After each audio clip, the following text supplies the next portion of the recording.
வாக்குறுதி? Ambulance ambulance வழி விட்டுரு சொல்றேமா, அதான் எல்லாரும் தெரிஞ்சிருக்க. ஆம்புலன்ஸ் வழி விட்டுரு. நாளைக்கு மோடி வராரா? அவர் மட்டும் தான் வராரு. தேர்தல் அறிவிச்சோன்னு அவர் போட்டி போட்டுக்கிட்டு வார வாரம் வராரு. நமக்கான நிதி வருதா, திட்டங்கள் வருதா? இந்த போட்டோக்கு எனக்கு சம்மதம் கிடையாது. நீங்க எல்லாம் கேட்கறதுனால காட்டுறேன்.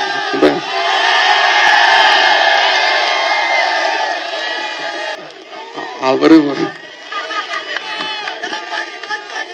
கீழே ஒருத்தர் படுத்திருக்காருமா.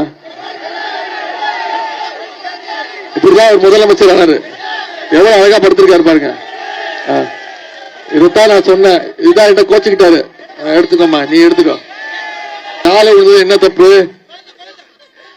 அந்த அம்மா எனக்கு முதலமைச்சர் பொறுப்பு கொடுத்தாங்க, பதவி கொடுத்தாங்க, காலில் விழுந்து ஆசீர்வாதம் வாங்கினேன்னு சொல்லிட்டாரு.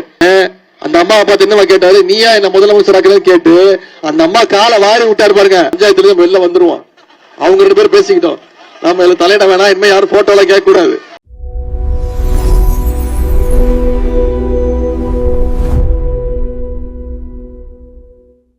சட்டமன்ற தேர்தலில் நாம சொன்ன வாக்குறுதி அதை செஞ்சு கொடுத்திருக்கிறோம். இன்னைக்கு மாசம் 1,31,00,000 மகளிருக்கு 1000 ரூபாய் நம்முடைய தலைவர் அவர்கள் உரிமை தொகையா கொடுத்திருக்கிறாரு. அந்த உரிமை தொகை திட்டத்தை அதிமுகவும் பாஜகவும் நிப்பாட்டுறதுக்கு முயற்சி பண்ணாங்க. நீதிமன்றத்துக்கு போனாங்க. தேர்தலை காரணம் காட்டி 3 மாசம் நிப்பாட்டுவதற்கான முயற்சியில ஈடுபட்டாங்க. நம்முடைய முதலமைச்சர் தலைவர் என்ன பண்ணாரு, நான் 1000 ரூபாய் கொடுக்கறது நீங்க நிப்பாட்டுறீங்களா, முயற்சி பண்றீங்களா, நான் 5000 ரூபாய் கொடுப்ப முயற்சி பண்ணுங்கன்னு சொல்லி போன பிப்ரவரி மாசம், மார்ச் மாசம், ஏப்ரல் மாசம் 3 மாசத்துக்கு சேர்த்து 3000, கோடைகால சிறப்பு நிதி 2000, 5000 ரூபாய் நம்முடைய முதலமைச்சர் கொடுத்தாரா இல்லையா? முதலமைச்சர் காலையில 6 மணிக்கு பேங்க்ல பணம் போட்டாரு, பணத்தை டிரான்ஸ்பர் பண்ணாரு. மகளிர்லாம் காலைல 9 மணிக்கெல்லாம் பேங்க்ல போய் பணத்தை எடுத்துட்டாங்க. ஏன் மோடி அரசு பேங்க்ல மினிமம் பேலன்ஸ் இல்லைன்னு சொல்லி அந்த பணத்தை, உரிமை தொகையை, முதலமைச்சர் கொடுத்திருக்கக்கூடிய உரிமை தொகையை கை வச்சிருவாங்கிற அந்த பயத்துல எடுத்துட்டாங்க. இப்ப வாக்குறுதி கொடுத்திருக்கோம். என்ன வாக்குறுதி? ஆம்புலன்ஸ் ஆம்புலன்ஸ் வழி விட்டுரு சொல்றேமா, அதான் எல்லாரும் தெரிஞ்சிருக்க. ஆம்புலன்ஸ் வழி விட்டுரு.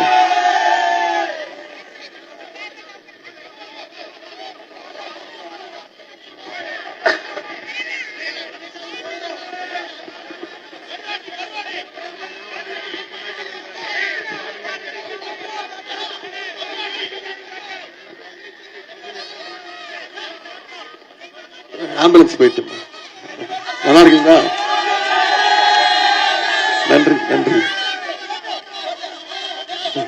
காட்டுறது இது வாக்குறுதி சொல்லியிருக்கேன்ல. மகளிர் உரிமை தொகை மீண்டும் ஆட்சி வந்தானே 1000 ரூபாய் கிடையாது, அது உயர்த்தி 2000 ரூபாய் தருவான்னு வாக்குறுதி கொடுத்திருக்கிறோம். முதலமைச்சர் காலை உணவு திட்டம் 5ஆம் வகுப்பு வரைக்கும் இல்ல 8ஆம் வகுப்பு வரைக்கும் விரிவுபடுத்தப்படும் சொல்லியிருக்கிறோம். கல்வி ஊக்கத்தொகை 1000 கிடையாது, 1500 ரூபாயாக உயர்த்தப்படும் வாக்குறுதி கொடுத்திருக்கிறோம். அடுத்த 5 வருஷத்துல 35 லட்சம் கல்லூரி மாணவர்களுக்கு அத்தனை பேருக்கும் இலவச லேப்டாப் கொடுக்கப்படும் வாக்குறுதி கொடுத்திருக்கிறோம்.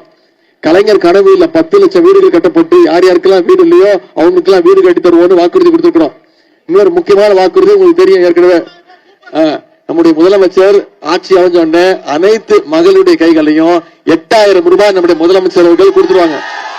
மகளிர் அவங்களுடைய வீட்டுக்கு என்ன மின்சாதன பொருட்கள் தேவையோ அது அவங்களே முடிவு பண்ணி வாங்கிக்கலாம். நான் இவ்வளவு திட்டங்கள் சொல்லியிருக்கேன்ல, நாம இவ்வளவு சாதனைகள் சொல்லியிருக்கேன்ல, இவ்வளவு 5 வருஷத்துல என்னென்ன பண்ணிருக்கோம், மீண்டும் ஆட்சிக்கு வந்தா என்னென்ன பண்ணுவோம்னு சொல்லியிருக்கேன். கொஞ்சம் யோசிச்சு பாருங்க. கடந்த 5 வருஷம் ஒன்றிய பாஜக அரசு நம்முடைய தமிழ்நாட்டுக்குன்னு ஏதாவது நிதி ஒதுக்கி இருக்காங்களா? நம்ம கேட்கிற திட்டங்கள் கொடுக்கறாங்களா? எந்த திட்டமும் கிடையாது, எந்த நிதியும் கிடையாது. நமக்கு வர வேண்டிய கல்வி நிதியை நிப்பாட்டி வச்சிருக்காங்க. கல்வி நிதி இன்னும் கொடுக்கல. மும்மொழி கொள்கையை ஒத்துக்கிட்டாதான் கல்வி நிதியை கொடுப்போம்னு சொல்றாங்க. மும்மொழி கொள்கை என்னன்னா மீண்டும் அதுல ஹிந்தி திணிப்பு இருக்கு. அதனாலதான் நம்முடைய முதலமைச்சர் சொல்லிட்டாரு, நான் எந்த காலத்திலயும் மும்மொழி கொள்கையை தமிழ்நாட்டுக்குள்ள அனுமதிக்க மாட்டேன்னு நம்முடைய முதலமைச்சர் அவர்கள் சொல்லிட்டாங்க. நம்முடைய தலைவர் மீண்டும் மீண்டும் சொல்றதா, இந்த தேர்தல் டெல்லி அணி வர்சஸ் தமிழ்நாடு அணி. இதுல டெல்லி அணிய தமிழ்நாடு அணி நாம வீழ்த்தி காட்டணும். பண்ணுவோமா? தமிழ்நாட்டை தொடர்ந்து புறக்கணிக்கக்கூடிய ஒன்றிய பாஜக அரசை இந்த முறை தமிழ்நாடு புறக்கணிச்சு காட்டணும். நாளைக்கு மோடி வராரா? அவர் மட்டும்தான் வராரு. தேர்தல் அறிவிச்சோன்னு அவர் போட்டி போட்டுக்கிட்டு வார வாரம் வராரு. நமக்கான நிதி வருதா, திட்டங்கள் வருதா? எந்த திட்டமும் கிடையாது, எந்த நிதியும் வராது. இப்போ டீலிமிட்டேஷன் ஒண்ணு கொண்டு வராங்க. நாளை மறுத்து 31 தமிழ்நாட்டுடைய உரிமைகளை பறிக்கக்கூடிய இன்னொரு செயலை தான் இந்த தமிழ்நாட்டு மக்கள் அதை எதிர்ப்போம். நிச்சயம் எங்களுடைய எதிர்ப்பை காட்டுவோம். அதை ஒத்துக்க மாட்டோம்னு நம்முடைய தலைவர், இன்னைக்கு இந்தியாவிலே எந்த தலைவர் சொல்ல, நம்முடைய தலைவர் தான் மோடிக்கு எதிர்த்து குரல் கொடுக்கக்கூடிய, பாசிசத்துக்கு எதிர்த்து, சங்கி கூட்டத்துக்கு எதிர்த்து குரல் கொடுக்கக்கூடிய, நம்முடைய மாநில அரசுகளுக்கு மாநில உரிமையோட மாநில அரசினுடைய உரிமைகளுக்கு குரல் கொடுக்கக்கூடிய ஒரே தலைவர், ஒரே முதலமைச்சர் நம்முடைய முதலமைச்சர் அவர்கள் தான். அதை மறந்துடாதீங்க. ஆனா வர்ற சட்டமன்ற தேர்தலில் அண்ணன் ஆஸ்டின் அவர்களுக்கும் அண்ணன் மகேஷ் அவர்களுக்கும் உதயசூரியன் சின்னத்தில் வாக்களிச்சு இந்த நாகர்கோவில் தொகுதியிலையும் அதே மாதிரி கன்னியாகுமரி தொகுதியிலையும் மிகப்பெரிய வெற்றியை தேடித்தரணும். செய்வீங்களா? அதே போல மீனவர்களுக்கு நம்முடைய அரசு செஞ்சிருக்கக்கூடிய திட்டங்கள் என்னென்ன ஒவ்வொன்றத்தையும் தலைவர் அவர்கள் பார்த்து செஞ்சிருக்கிறாங்க. மீனவர்களுக்கும் கழகத்திற்கும் இடையே இருக்கக்கூடிய அந்த உறவு மிக மிக வலிமையானது. முதல்ல மீனவர்கள் மாநாடு ராமநாதபுரத்தில் நடத்தப்பட்டு மீனவர்களுக்கு பல்வேறு திட்டங்களை நம்முடைய முதலமைச்சர் அவர்கள் அறிவிச்சாங்க. மீன்பிடி தடைக்கால நிவாரண தொகையை 5000 ரூபாய் இருந்துச்சு, ரொம்ப வருஷமா 5000 ரூபாய் இருந்துச்சு, அதை உயர்த்தணும்னு கோரிக்கை வச்சாங்க. அதை 8000 ரூபாயாக உயர்த்தி கொடுத்தது நம்முடைய திராவிட மாடல் அரசு, நம்முடைய முதலமைச்சர்கள். அதே மாதிரி கன்னியாகுமரி மாவட்டத்தில் 570 கோடி ரூபாய் மதிப்பீட்டில் மீனவர்களுக்கு பல்வேறு திட்டங்கள் செயல்படுத்தப்பட்டு வருது. அது மட்டும் மீனவர்களுக்கு வழங்கப்படுகின்ற மீன் பண்ணைகள் அமைக்கப்பட்டிருக்கு. கன்னியாகுமரி மாவட்டம் விவேகானந்தா பாறை முனையத்தில் கூடுதல் மீன்பிடி படகுகள் நிறுத்த 7 கோடி ரூபாய் கட்டமைப்புகள் உருவாக்கப்பட்டிருக்கு. 210 கோடி ரூபாய் மதிப்பீட்டில் 35 சிறிய மீன்பிடி துறைமுகங்கள், மீன் இறங்குதளம் அமைக்கப்பட்டிருக்கு. இப்படி கன்னியாகுமரி மாவட்டத்துக்கு மீனவர்களுக்கு நம்முடைய அரசு பல்வேறு திட்டங்களை செஞ்சு கொடுத்திருக்கிறோம். தேர்தல் அறிக்கையிலையும் மீனவர்களுக்கு வாக்குறுதி கொடுத்திருக்கிறோம். என்ன? மீன்பிடி தடைக்கால நிவாரண தொகை 8000 ரூபாயில இருந்து இப்ப 12000 ரூபாயாக உயர்த்தி கொடுப்போம்னு நம்முடைய முதலமைச்சர் வாக்குறுதி கொடுத்திருக்கிறாங்க. அதே மாதிரி மீன்பிடி குறைவு கால சிறப்பு நிவாரண தொகையாக 6000 ரூபாய் இருந்துச்சு, அதை 9000 ரூபாயாக உயர்த்தி கொடுப்போம்னு வாக்குறுதி கொடுத்திருக்கிறோம். இன்றைக்கு தமிழ்நாட்டு மீனவர்கள் ஒன்றிய அரசால மிகப்பெரிய அளவுக்கு பாதிப்புக்கு ஆளாகிட்டு இருக்காங்க. எங்க மீன் பிடிக்க போனாலும் அடுத்த நாட்டு கடற்படையால தாக்கப்படுறாங்க. அதை தடுக்க ஒன்றிய பாஜக அரசு எந்த நடவடிக்கை எடுக்க மாட்டேங்குது. மோடியை பார்த்து உலகமே பயப்படுதுன்னு சங்கிங்க சொல்லுவாங்க. ஆனா தமிழ்நாட்டுடைய மீனவர்களுடைய பாதுகாப்பை அவரால் உறுதி செய்ய முடியல. எனவே தமிழ்நாட்டு மீனவர்களுடைய பாதுகாப்பை உறுதி செய்வதற்கு மீண்டும் நம்முடைய திராவிட மாடல் ஆட்சி அமைய வேண்டும். அதுக்கு வர்ற சட்டமன்ற தேர்தல் 23ஆம் தேதி தேர்தல், இன்னைக்கு தேதி 14ஆம் தேதி. நீங்க அத்தனை பேரும் உதயசூரியன் சின்னத்தில் வாக்களிக்கணும்னு முடிவு பண்ணிட்டீங்க. நான் உங்ககிட்ட கேட்டுக்கொள்வதெல்லாம், நம்ம கிட்ட இன்னும் 8 நாட்கள் இருக்கு. அடுத்த 8 நாட்கள் நீங்க ஒவ்வொருத்தரும் உங்களுடைய பகுதியில் இருக்கக்கூடிய ஒவ்வொரு வீட்டுக்கா போய் ஒவ்வொரு வாக்காளரா சந்திச்சு அவங்க எல்லாம் ஏன் உதயசூரிய சின்னத்துக்கு வாக்களிக்கணும், நம்முடைய திட்டங்கள் 5 வருஷம் நம்முடைய தலைவர் என்னென்ன திட்டங்கள் கொடுத்திருக்கிறாரு, மீண்டும் ஆட்சி அமைஞ்சா என்னென்ன திட்டங்கள் கொண்டு வருவோம். அது மட்டும் இல்ல, மீண்டும் தமிழ்நாட்டுக்குள்ள சங்கி கூட்டத்தையும் அடிமை கூட்டத்தையும் நுழைய விட்டுட்டோம்னா தமிழ்நாட பின்னோக்கி கொண்டு போயிடுவாங்க அப்படிங்கிற பிரச்சாரத்தை செய்வீங்களா? அப்படி செஞ்சீங்கன்னா நிச்சயம் இந்த நாகர்கோவில் தொகுதியிலையும் அதே மாதிரி கன்னியாகுமரி தொகுதியிலையும் மிகப்பெரிய வெற்றியை நீங்க தேடி தருவீங்க, அந்த நம்பிக்கை எனக்கு இருக்கு. எனவே வருகின்ற அடுத்த 8 நாட்கள் இந்த பிரச்சாரத்தை மக்கள்கிட்ட எடுத்துக்கொண்டு போய் சேர்த்து மிகப்பெரிய வெற்றியை தேடித்தாங்க நான் கேட்டுக்கொண்டு உங்களை எல்லாம் அன்போடு கேட்கிறேன், பண்போடு கேட்கிறேன், பாசத்தோடு கேட்கிறேன். போட்டோ, இந்த போட்டோக்கு எனக்கு சம்மதம் கிடையாது, நீங்க எல்லாம் கேட்கறதுனால காட்டுறேன்.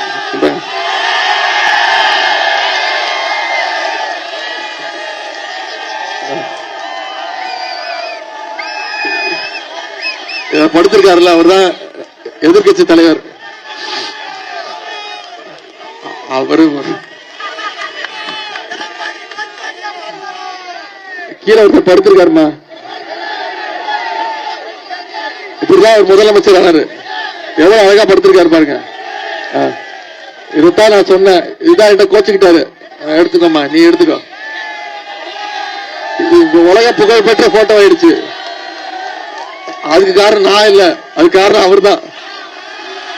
இப்ப சொல்லிட்டாரு, நான் காலை விழுந்தது என்ன தப்பு,